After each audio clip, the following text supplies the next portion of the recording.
Hello friends, मध्ये आपलं स्वागत आहे। आज आपण डीप नेक ब्लाउज इथे कट करणार आहोत। त्यासाठी आपण इथे मेन फॅब्रिक घेतले आणि अस्तर घेतले। तर आधी आपण कटिंग अस्तरावरती करूया, मग आपण मेन फॅब्रिक इथे कट करणार आहोत। तर बघा, चेस्ट वाईज आपण डबल घडी घातली आहे। शोल्डर साठी मी सरळ एक लाईन मध्ये ड्रॉ केले, जेणेकरून शोल्डर कमी जास्त होणार नाही। तर आता माप कशी घ्यायची, बंद बाजूपासून उंची टाकायची आहे। जेवढी ब्लाउजची उंची आहे त्यात आपल्याला 1 इंच एक्स्ट्रा घ्यायचं आहे। आता 13 आपल्याला तयार हवी, तर मी 14 म्हणजेच की 1 इंच एक्स्ट्रा घेते।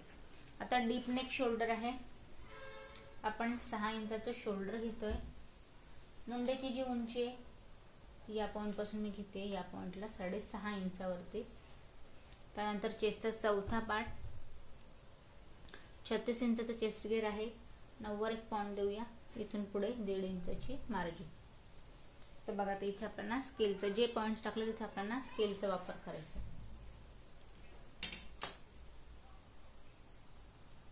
आता बघा, हा जो पॉइंट आहे याला आपल्याला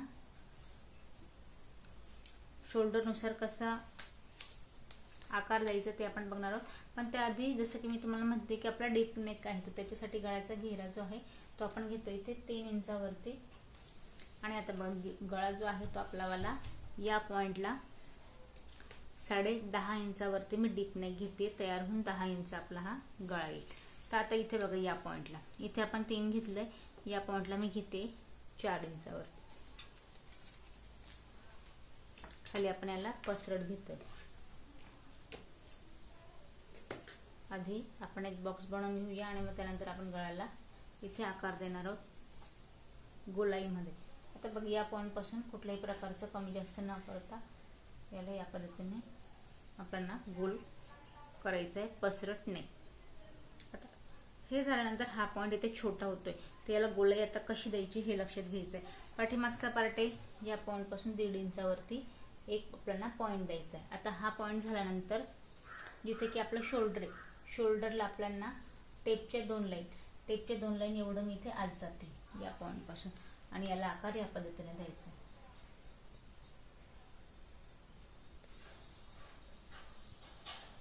फिक्स वाला जो पॉइंट आहे तिथपर्यंत याला मॅच करायचं आहे, म्हणजे या पद्धतीने राऊंड आपल्याला द्यायचं आहे, जेणेकरून इथे कुठल्याही प्रकारचा फुगा किंवा मग चुनी पडणार नाही। ही महत्त्वाची गोष्ट इथे लक्षात घ्यायची। आता कमर घेर आहे आपला इथे 32 इंचाचा, तर इथे आपण 8 वरती एक पॉइंट देऊया। वरती आपण 1.5 इंचाची मार्जिन घेतली, खाली आपण 2 इंचाची घेऊया, कारण पाठीमागे टाकायची आहेत आपल्याला टक्स। तर आता एक्स्ट्रा 1 इंच आपल्याला आपण शोल्डर मध्ये आणि खाली पट्टी फोल्ड करण्यात अर्धा इंच जाईल, तर आपल्याला 1 इंच इथे एक्स्ट्रा घ्यायचंय। आता याचा आकार देताना या पद्धतीने, तर ही गोष्ट लक्षात घ्यायची आहे। आता बघा, शोल्डर आणि गळ्याविषयी सांगेल परत। जर तुम्हाला या पॉइंटला गळा इथे पसरट घ्यायचा आहे, जेवढा तुम्ही या पॉइंटला इथे गळा पसरट घेणार आहे तेवढं शोल्डर तुम्हाला आत जाऊ द्यायचंय। हा पार्ट जर तुमचा मोठा राहिला तर इथे काखेत फुगा पडेल, त्याच्यामुळे या पद्धतीने अगदी आतल्या हाताने याला राऊंड शेप द्यायचा आहे। तर पाठीमागचा पार्ट आपला ड्रॉ करून झाला, याला आपण कट करून घेऊया। तर इथे बघा, आपण पसरट असा डीप नेक कट केलाय या पद्धतीने। तर बघा, आता पाठीमागचा पार्ट आपला रेडी आहे। ही जी 1 इंचची इथे या पॉइंटला आपण पट्टी कट केली आहे, एक्स्ट्रा घेतली आहे, या पद्धतीने याला फोल्ड होईल आणि नेक आपला या पद्धतीने इथे रेडी होईल। तर बघा, पाठीमागचा पार्ट आपला कट झाला आहे, आपण कट करायचा फ्रंट पार्ट। तर त्यासाठी काय करायचं, हा जो आपला खाली एक्स्ट्रा कापड जो राहिला यामध्ये आपल्याला पुढचा पार्ट कट करायचा आहे। तर सेम मेजरमेंट असणार आहे, फक्त यात उंची आपण अर्धा इंच वाढवणार आहोत। तर शोल्डर 6 इंचाचा, आता इथे आपल्याला उंची आपण 14 घेतली होती, या पॉइंटला मी घेते 14.5 इंचावरती अर्धा इंच आपण यात एक्स्ट्रा घेतोय। मुंड्याची उंची 6.5 इंचावरती। आता यात बघा, या पॉइंटला चेस्टचा परत चौथा पार्ट आणि 1.5 इंचाची मार्जिन। बाकी मेजरमेंट सेम असणार आहे, फक्त आपल्याला आता जो आपण खाली कमरेत टक्स वाढवणार आहोत त्यासाठी आपण एक्स्ट्रा घ्यायचे। आता जसं पोटाचा घेर आहे आपला 32 इंचाचा, तर आता इथे लक्षात घ्यायचं आहे 8 वरती एक पॉइंट द्यायचा आहे आणि 1.5 इंचाची मार्जिन आणि तिथून पुढे 2 इंचचा टक्स.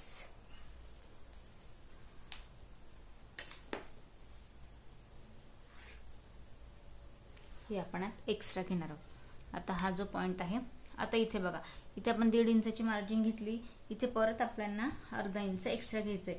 का अर्धा इंच एक्स्ट्रा घ्यायचा? जो आपण प्रिन्स कटचा इथून कट लावणार आहोत त्यासाठी आपल्याला परत इथे अर्धा इंच एक्स्ट्रा घ्यायचंय शिलाईसाठी या पॉइंटला, या पद्धतीने. आता हे झाल्यानंतर आता आपला जो आपण फ्रंटची जी गोलाई देणार आहोत तर अगदी आतल्या हाताने आपल्याला 1 इंचावरती द्यायचंय. आणि जसे की आपण पाठीमागे 2 लाईन टेपच्या कमी केलं तसे या पॉइंटला पण अगदी आपल्याला आतल्या हाताने याचा आकार द्यायचा आहे या पद्धतीने. हे मेन काम आहे, नाहीतर आपला गळा जो आहे तो व्यवस्थित इथे बसणार नाही. 3 इंचचा गळ्याचा घेरा आणि पुढचा जो गळा आहे तो आपण घेतो या पॉइंटला 6 इंचावरती. इथे हलकीशी गोलाई या पद्धतीने.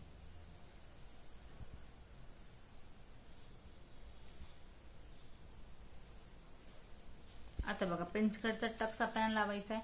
बॉडी मेजरमेंट नुसार आपण 10 इंचावरती इथे टक्स लावत राहतो. तो वरून आपल्याला काय करायचं, एक 10 इंचावरती एक पॉइंट द्यायचा आहे. शोल्डर पासून वरून 10 इंचावरती एक पॉइंट दिला आणि हा एक पॉइंट. दुसरा हा जो आपला मुंढ्यातला पार्ट आहे तिथे आपल्याला प्रिन्स कटचा आकार द्यायचा आहे. तर तो आपण देणार आहोत या पॉइंट पासून 5.5 इंचावरती, म्हणजेच की या पॉइंटला.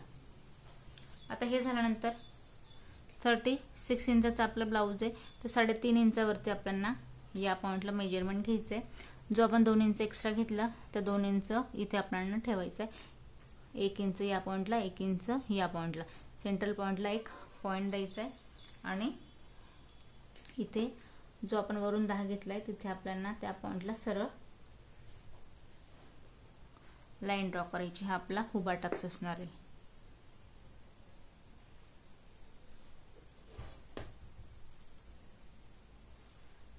आता बघा, प्रिन्स कटचा आकार देताना आपल्याला या पॉइंट पासून याला इथे मॅच करायचंय आणि याला तिरकस इथे खाली उतरवायचं या पॉइंटला.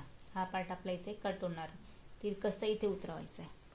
हे झाल्यानंतर जो आपला साइड पॉइंटचा फिटिंग आहे त्या पॉइंटला आपण काय करायचं, इथे 1 इंच आत जायचं आहे, म्हणजेच की या पॉइंटला. आणि इथून हलकीशी जो फिक्सवाला पॉइंट आहे, जो मार्जिंग आहे, तिथून आपल्याला इथं याला गोलाई द्यायची या पद्धतीने.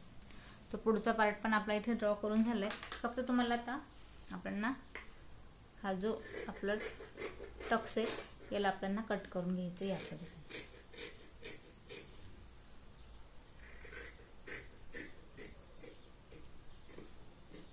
आणि इथे कट लावताना जो आपण इथे अर्धा इंच एक्स्ट्रा घेतलाय तर हा सुद्धा पार्ट आपल्याला या पद्धतीने इथे कट लावायचा आहे, एक अर्धा इंचावरती.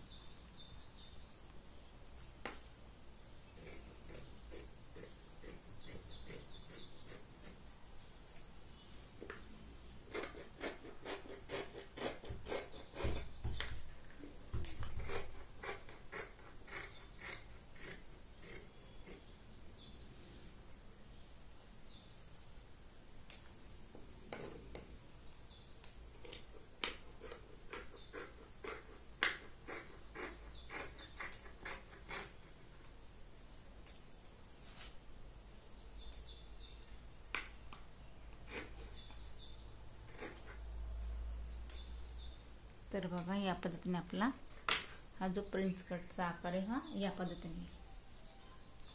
आता याला आपल्याला दोघही पॉइंटना आपला कटोरी पॉइंट रेडी. आता बघा, पूर्ण कटिंग आपली झाली. आता आपण कट करूया स्लीव. तर बघा, आता फ्रंट पार्ट पण कट झाला, तर स्लीव कट करायची. त्यासाठी जो आपला एक्स्ट्रा इथे कापड आहे, आधी आपण याला एका लाईनीत इथे कट करून घेऊया एकसारखा. आता बघा, आपण एक लेवल मध्ये इथे कापड कट करून घेतलाय. याला आपल्याला 4 कापडामध्येची घडी घालायची.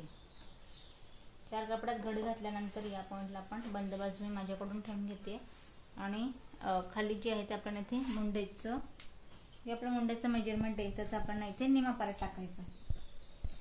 तर बघा, दंड घेर जो आहे तो आहे आपला इथे 12 इंचाचा. तर आपण 6 वरती एक पॉइंट देऊया. इथून पुढे 1.5 इंचाची मार्जिन. आता उंची जी बंद बाजू आहे, जेवढं तुम्हाला कापड असेल तेवढी उंची ठेवायची, किंवा मग इथे बघा 5 जर आपला अस्तर ब्लाऊज आहे 5 इंचाची स्लीव घ्यायची आहे तर तुम्ही 1 इंच एक्स्ट्रा घ्या. यातच पट्टी फोल्ड करायची आहे तर मग तुम्ही इथे 2 इंच एक्स्ट्रा घ्या. 1.5 इंचाची पट्टी फोल्ड करायची आणि अर्धा इंच इथे जे आपण स्लीव मॅच करतो त्या पॉईंटला अर्धा इंच इथे मॅच केलं जाईल. तर इथे आपण आता अस्तरवाला ब्लाऊज कट करतोय तर मी इथे जेवढी याची उंची आहे तेवढी मी इथे पूर्ण वापर करणार आहे. 8 इंचाची आपली इथे मेजरमेंट दाखवत आहे. तर साधारण ब्लाऊजची जी आपली बाही असणार आहे ती 7 इंचाची येईल. आता हे झाल्यानंतर या पॉईंटपासून काखेतलं मेजरमेंट टाकायचं एक 3 इंचावरती आणि इथून पुढे 7.5 आपली जो आपला मुंड्याचा जो घेर आहे तो राहील आपला इथे 7.5 इंचावरती. इथून हवे आपल्याला 1.5 इंचाची मार्जिंग, पण यात आपल्याला 1 इंच मार्जिंग एक्स्ट्रा भेटत नाही तर आपल्याला इथे कापड मॅच करावं लागणार आहे अर्धा इंचाचा. आपण याला या पद्धतीने आकार द्यायचा आहे. जो मार्जिंगवाला पॉईंट आहे त्याला आपल्याला सरळ इथे लाईन ड्रॉ करून घ्यायची, तिथे आपण आकार द्यायचा नाही. तर या पॉईंटला इथून आपण तिरकस कट करूया.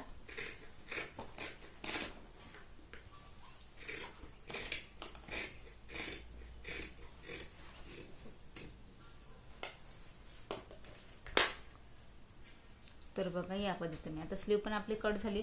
अस्तराचा जो पार्ट आहे तो पूर्ण आपल्या इथे कट करून झाला आहे. आता आपण काय करायचं आहे, कुठल्याही प्रकारचं एक्स्ट्रा न घेता आपल्याला मेन फॅब्रिकवरती अस्तरची कटिंग ठेवायची आहे आणि आहे तशी आपल्याला इथे कट करून घ्यायची. तर आपण याची सुद्धा कटिंग करून घेऊया.